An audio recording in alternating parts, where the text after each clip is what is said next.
कहीं चींटियों की लाइन आती है ना, और देखा कि ये चींटियों की लाइन पर हमारा पैर पड़ने वाला है, बहुत लंबी करके डग रखते हैं और राजा का सर ऊपर लगता है जाके धड़ाम दे से। कुछ आगे और चले तो क्या देखा, एक चींटियों की लाइन फिर है, फिर लंबी डग रखी उन्हें बचाने को, और राजा का सर फिर ऊपर जाके लगा। राजा कहने लगा, ऐसा कौन सा कहार मूर्ख है जिससे चला नहीं जाता, बार बार मेरा सर पालकी में लगता है, चला नहीं जाता, कौन सा मूर्ख है। कुछ दूर और चले, दो चार चींटी फिर आई नजर। जब भरत जी का पैर उस चींटियों के ऊपर पड़ने वाला था, डग लंबी रखी, सर फिर लगा। राजा को गुस्सा आ गया, रख लो पालकी नीचे।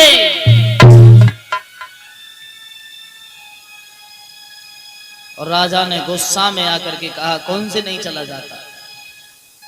वो तीन कहार और थे, भरत जी की ओर इशारा करके बोले, ये बहुत बड़ा मूर्ख इंसान है, इससे नहीं चला जाता।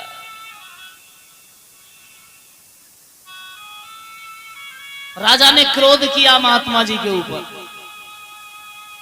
महात्मा जी ने कहा, महाराज जब हम किसी को जीवन दान नहीं दे सकते तो किसी का जीवन दान ले भी नहीं सकते। राजन, अगर हम तुम्हारा सम्मान नहीं कर सकते तो अपमान भी नहीं कर सकते। हमें किसी के सम्मान का अधिकार प्रभु ने नहीं दिया तो अपमान का भी अधिकार नहीं दिया। राजा को ऐसे उपदेश सुनाया कि वो राजा रहुगढ़ भरत जी का मित्र बन गया, शिष्य बन गया। राजा ने माफी मांगी, वहां से चले, खेत पर आके फिर बैठे। और एक दिन भैया चार चोर निकले जा रहे थे। एक बड़ा सुंदर देवी का मंदिर है, और माता रानी से ये कहा कि आज हमें चोरी में बहुत धन मिल जाए तो हम तेरे ऊपर एक इंसान की बलि चढ़ाएंगे। उन चोरों का तुक्का भी बहुत अच्छा लगा, बहुत धन मिला। जब धन मिला तो वो ढूंढने के लिए चले कोई इंसान मिल जाए, और जब ढूंढ रहे हैं किसी इंसान की तलाश में, और वही भरत ऋषि बैठे हुए नजर आ गए। कहा, चलो उठो। भैया ऋषि ने यही नहीं कहा तुम हमें कहां ले जा रहे हो। पीछे पीछे चोर हैं, आगे आगे भरत जी चले जा रहे हैं।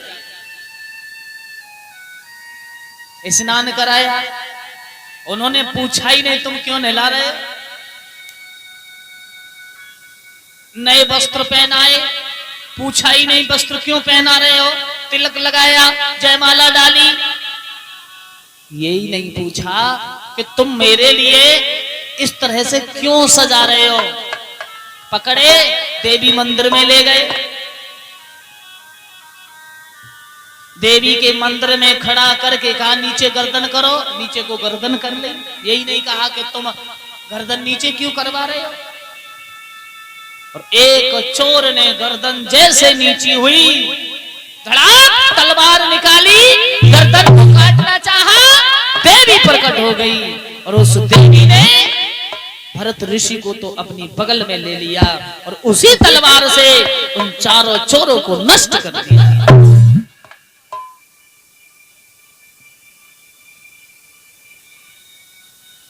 फिर चले आए जंगल में, बड़ी सुंदर कुटिया बनाई, और बड़ी सुंदर कुटिया बना के जीवन निर्वाह कर रहे हैं महाराज। अब तो महात्मा बन गए।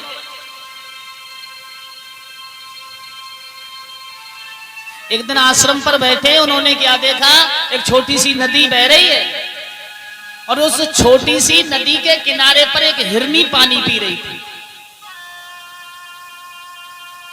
और किशन भैया वो हिरनी पानी तो पी रही थी लेकिन गर्भ से थी।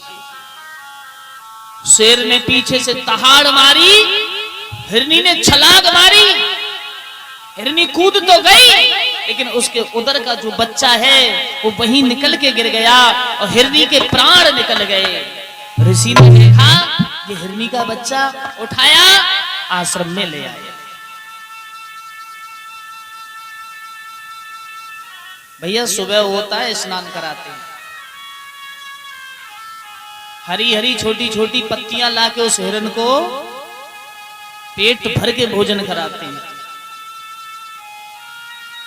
अब तो मामला ही कुछ बदल गया, इतना प्रेम हो गया उस हिरन के बच्चे से कि ना तो भजन की याद है और ना अपने पेट में भोजन की याद है, ना अपने तन की याद है, ना कुटिया की याद है। बस भजन करने बैठते हैं। छोटे छोटे नुकीले सींगों से पीठ में खुजाता है तो ऐसा प्रतीत होता है ये मेरे सबसे प्यारा लाडला है। हाथ बराबर में करके और गोदी में बिठा के सर पे हाथ फेरने लगते हैं।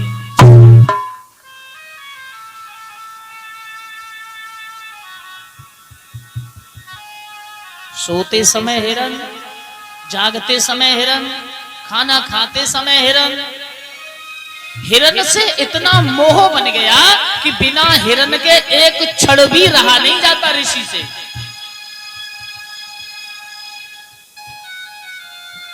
एक दिन क्या हुआ, एक हिरनों का झुंड भगा चला आ रहा है और वो हिरन झुंड में मिला और झुंड में मिल करके चला गया और ऋषि ने देखा कि कुटिया में हिरन नहीं है। आहा, रोने लगे। हिरन, बेटा हिरन, हाय हिरन, तुम कहां हो, आ जाओ ना, हाय हिरन, हाय हिरन। हिरन ही हिरन कहते कहते ऋषि राज के प्राण निकल गए, लेकिन वो हिरन प्राणों से भस्मीभूत नहीं निकला। यमराज उन प्राणों को ले गए परीक्षित महाराज और ऊपर जाके पूछा इन्हें याद किसकी। यम के दूत कहने लगे कि हाय हिरन और हाय हिरन, हाय हिरन में इनका प्राणांत हुआ है। अब उन्हें एक हिरनी के गर्भ में प्रवेश कर दिया। पहले ऋषि थे, अब एक हिरनी के गर्भ में प्रवेश हो गई महाराज। जन्म हुआ, याद है उन्हें सब कुछ कि हम पहले महात्मा थे अब हिरन बन गए। क्यों? आशा ही लगी रही हिरन की मरते दम। याद उनको सब कुछ है। सैकड़ों हिरन हरी हरी पत्तियां चाबते हैं, बस मन में सोचते हैं अगर हरी पत्तियों को हमने तोड़ के खाया तो पाप लग जाएगा।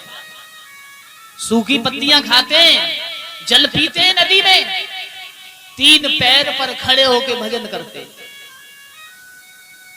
संग वाले जो हिरन और मित्र है ना, वो कहते भैया इसको खा के देखो, इसमें बड़ा आनंद आ रहा है, बड़ा अच्छा भोजन है, इसे खाओ। हरी पत्ती नहीं खाते, कहते हैं अरे चलो किलोले करेंगे, वो किलोले भी नहीं करते, कूदते भी नहीं, खेलते भी नहीं। सूखे 10-5 पत्ते खाए और जल पिया और तीन पैर पर खड़े होकर झाड़ी में भजन करते। एक दिन जंगल में आग लग गई, कितनी भयंकर आग।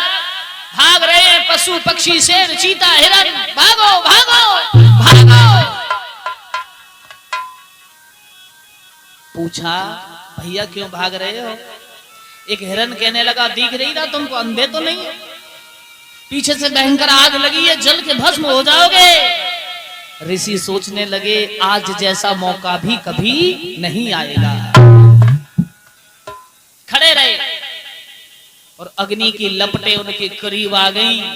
उसी अग्नि में वहीं खड़े रहे, उस नासवान शरीर हिरन को जला करके भस्म कर दिया और पुनः वैकुंठ परमात्मा के दरबार की ओर चले गए। बोली वृंदावन बिहारी लाल की। अंत में इंसान